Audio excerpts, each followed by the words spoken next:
బంగారం కిరీటం మాయం కేసులో పోలీసులు చర్యలు చేపట్టారు. కృష్ణా జిల్లా గుడివాడలో శ్రీ కళ్యాణ వెంకటేశ్వర స్వామి ఆలయంలో కోటి విలువ చేసే బంగారు కిరీటం మాయమైంది. ఈ ఘటనలో ఆలయ ట్రస్ట్ అధ్యక్షుడు పోకురి మోహన్ రావుపై బిఎన్ఎస్లో పలు సెక్షన్ల కింద కేసు నమోదు చేశారు.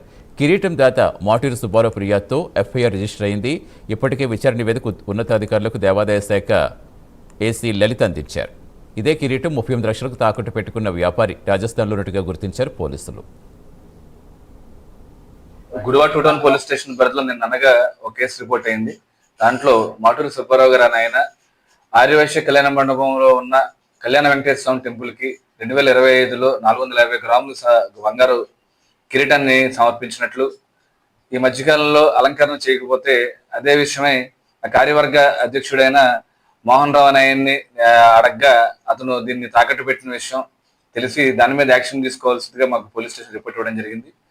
దాని మీద ఒక ఎఫ్ఐఆర్ రిజిస్టర్ చేసి ఇన్వెస్టిగేషన్ చేస్తడం జరుగుతుంది. దీంట్లో ఎండోన్మెంట్స్ వాళ్ళ దగ్గర నుంచి కూడా నిన్న ఎంక్వైరీ చేశారు కాబట్టి వీళ్ళ రూల్ పొజిషన్స్ ఏంటి అనే ఆస్పెక్ట్ లో కూడా మనం చూసుకుంటూ ఈ బ్యాంక్ స్టేట్మెంట్స్ కానీ ఇవన్నీ వెరిఫై చేసి ఇన్వెస్టిగేషన్ జరుగుతుంది.